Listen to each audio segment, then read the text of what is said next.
नमस्ते दोस्तों, आप सबका एक बार फिर से स्वागत है आपके अपने YouTube चैनल सत्य सनातन में। आज का हमारा वीडियो समर्पित है दो ऐसी फिल्मों की घोषणाओं को लेकर के जिन्होंने की तहलका मचा दिया है।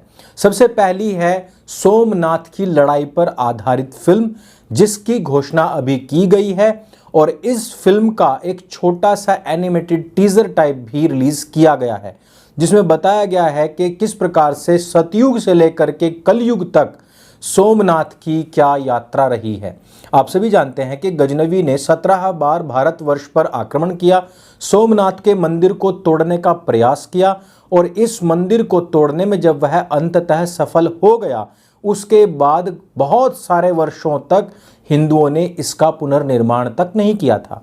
अंग्रेजों ने भी इसको ज्यों का त्यों छोड़ दिया था और उसके बाद में सोमनाथ के इस मंदिर का पुनर्निर्माण करने के लिए सरदार वल्लभ भाई पटेल को जो लड़ाई लड़नी पड़ी वो हमारे भारत के इतिहास में आज भी एक ऐसा काला अध्याय है जो कि कांग्रेस के माथे पर एक कलंक की भांति चिपका हुआ है। दूसरी है रजाकारों के ऊपर बनने वाली फिल्म।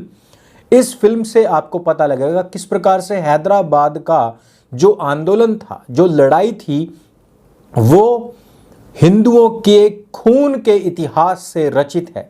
हमने अपने सनातन हाट पर जो एक पुस्तक रखी हुई है, हैदराबाद मुक्ति संग्राम का इतिहास, अगर यह भी उपलब्ध नहीं होगी तो जल्द उपलब्ध करा दी जाएगी। यह पुस्तक आप अवश्य पढ़ें। यह पुस्तक बहुत महत्वपूर्ण है जो आपको बताएगी कि किस प्रकार से रजाकारों ने, निजामों ने, मुसलमानों ने हिंदुओं को चुन चुन करके मारा था। और इस पुस्तक से आपको पता लगेगा कि हैदराबाद की मुक्ति के लिए सरदार वल्लभ भाई पटेल जी ने अंत में आकर के आर्य समाज का धन्यवाद, शुक्रिया, थैंक यू क्यों बोला था। यह आपको पता लग जाएगा। बहुत सारे लोग हैं जो कहते हैं कि आर्य समाज का आज़ादी की लड़ाई में योगदान ही क्या है। यही चीज आपको इस पुस्तक जो कि है भारतीय स्वतंत्रता संग्राम में आर्य समाज का विशेष योगदान तकरीबन 80%, जो कि हमारी वेबसाइट ही नहीं जहां से छपनी आरंभ हुई थी वहां तक सब भी समाप्त हो चुकी है। इसकी डिमांड बहुत ज़्यादा है जो जल्द ही आपके बीच में होगी। आपको पता लगेगा कि किस प्रकार से भारतीय क्रांति में अधिकतर जितने भी क्रांतिकारी थे वो महर्षि दयानंद सरस्वती जी और सत्यार्थ प्रकाश से बहुत ज़्यादा प्रभावित थे। इसी प्रकार की 10 फिल्मों को लेकर के आ रहे हैं हम सत्य सनातन पर, और इन फिल्मों का जो आधार है वो पूरी तरीके से सच्चाई पर आधारित है। हमने 10 ऐसे चरित्रों का चयन किया है जिन्होंने किसी ना किसी कारण से मलेच्छों के द्वारा अपनी जान गंवाई है। इन 10 फिल्म प्रोजेक्ट के लिए हमें काफ़ी मात्रा में धन की आवश्यकता है और इसमें आप भी अपना योगदान दे सकते हैं इस QR कोड को स्कैन करके। तो दोस्तों, सबसे पहले हम रजाकारों के विषय में बात करते हैं और रजाकारों की जो फिलहाल की पार्टी है उसके विषय में हम बात कर लेते हैं। रजाकार कौन थे? हैदराबाद के नवाब के पैरेलल एक पार्टी जो खड़ी की गई थी उसका नाम था MIM, यानी कि मुस्लिम इत्तेहादुल मुसलमीन। इस पार्टी का काम था अंग्रेजों के शासनकाल में मुसलमानों के सभी हक और हुकूक की सुरक्षा करना, जबकि वहां पर बहुसंख्यक समाज में जो हिंदू थे उनके ऊपर हमले करने, आक्रमण करने, उनकी बहन बेटियों को उठा लेना, उनके साथ में दुष्कर्म करना और या फिर उनको अपना गुलाम बना लेना, साथ ही साथ मंदिरों को तोड़ना, यह कार्य भी उस समय पर रजाकारों की यह पार्टी किया करती थी।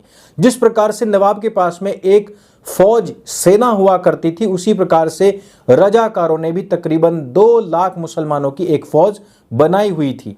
हैदराबाद के अंदर काफ़ी मात्रा में मंदिर तोड़े जा रहे थे। आप सभी जानते हैं कि भगवान राम की जन्मभूमि अयोध्या जी का जो भव्य श्री राम मंदिर बनने जा रहा है, उनके जो कोषाध्यक्ष हैं गोविंद गिरी जी महाराज, वो एक अपने भाषण में इस बात को बताते हैं कि इतिहास में भले ही आर्य समाज को इस प्रकार से बदनाम किया गया हो कि वो मंदिर नहीं जाते, वो मूर्ति पूजा नहीं करते, लेकिन जिस समय पर मुस्लिम इत्तेहादुल मुसलमीन के 2 लाख सैनिक या कहिए कि फौज के जो हिजड़े थे वो जिस समय पर मंदिरों पर हमले कर रहे थे, उस समय पर आर्य समाज के गुरुकुलों से निकलने वाले शारीरिक सौष्ठव की शिक्षा प्राप्त करने के बाद जो पहलवान निकलते हैं गुरुकुलों से, उन्होंने कमान संभाली थी और मंदिरों को बचाया था।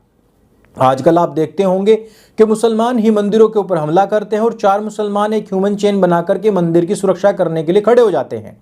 लेकिन वो बातें तो आपको हर एक समाचार में, हर एक न्यूज़ में देखने को मिल जाएंगी। लेकिन जिस समय पर अपनी जान गंवाने वाले आर्य समाज के गुरुकुलों के ब्रह्मचारियों ने ह्यूमन चेन बना करके मंदिरों की सुरक्षा की थी, वो आपको इतिहास में पढ़ने को नहीं मिलती है। जिसके बाद में आर्य समाज ने हैदराबाद मुक्ति संग्राम आंदोलन की उद्घोषणा की और जिसके बाद में आज़ादी के बाद तक ये लड़ाई जो चलती रही, फिर जाकर के हैदराबाद को मुक्त कराया जा सका और सरदार वल्लभ भाई पटेल ने आर्य समाज के कार्यक्रम को संबोधित करते हुए बात कही थी कि अगर आर्य समाज ना होता तो हम यह कार्य इतनी आसानी से नहीं कर पाते। दूसरी जो फिल्म है वो सोमनाथ पर आधारित है। आप और हम सभी जानते हैं किस प्रकार से इस्लामिक आक्रांताओं ने भारत के ऊपर बार बार हमले किए और उनका टारगेट एक ही था, वो था भारतीय मंदिर, हिंदुओं के आस्था केंद्र। बहुत सारे लोग आपको ये भी कहते सुनने को मिलेंगे कि सोमनाथ के मंदिर पर मुसलमानों ने आक्रमण किया और उसको तुरंत ही तोड़ दिया।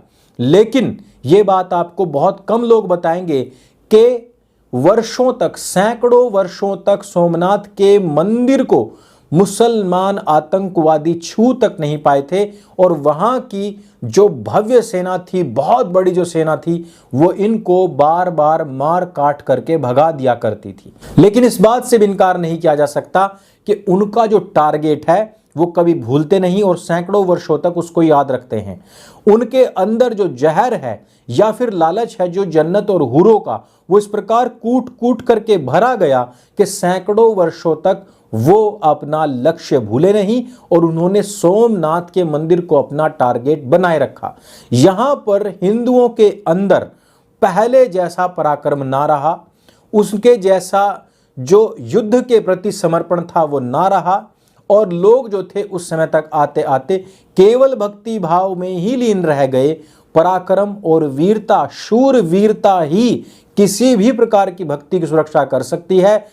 हिंसा से ही अहिंसक समाज की सुरक्षा की जा सकती है। जब तक बॉर्डर पर तोप, बारूद, गोला, मिसाइल, बैलिस्टिक मिसाइल तैनात नहीं होगी, हमारे अंदर के जो रहने वाले नागरिक हैं वो अब खुल करके अपने अधिकारों और कर्तव्यों का पालन नहीं कर पाएंगे। लेकिन उस समय तक आते आते कुछ तो क्षीणता, दौर्बल्यता आई, जिसके कारण से आखिरकार वो अपने कार्यों में सफल हो पाए।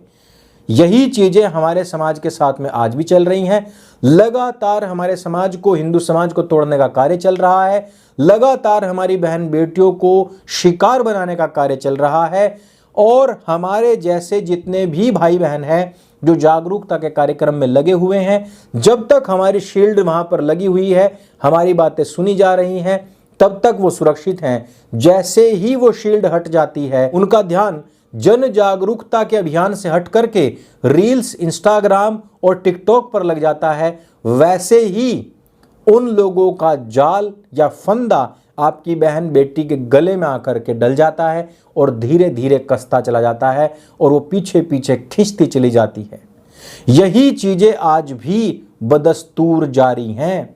हैदराबाद में जिस प्रकार से पूरे राज्य के ऊपर अतिक्रमण करके लैंड जिहाद किया जा रहा था, वही चीज आज भी जारी है। जिस प्रकार से मंदिरों को तोड़ा जा रहा था, बहन बेटियों को शिकार बनाया जा रहा था, वही कार्य आज भी जारी है। उसी प्रकार से आज भी जन जागरूकता के काम तो चलते हैं। अपनी जान तक हथेली पर रख करके अपनी धार्मिक आस्थाओं की सुरक्षा करने वाले लोग तो आज भी हैं, लेकिन आज हमारे बीच में ऐसा कोई नेतृत्व करता नहीं है जिस प्रकार से सरदार वल्लभ भाई पटेल जी हुआ करते थे।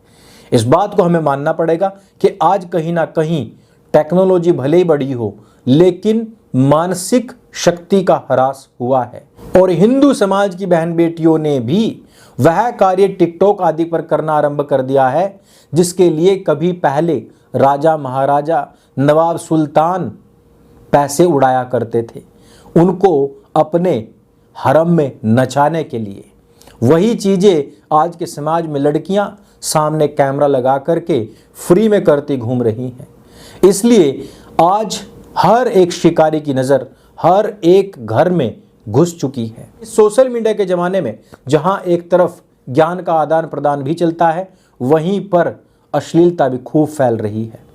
पुराने समय को वापस आने से अगर आपको रोकना है तो सोशल मीडिया का सही प्रयोग करें, सदुपयोग करें और अपने परिवार में जितने भी बालक और बालिकाएं हैं उन पर भी विशेष ध्यान रखें।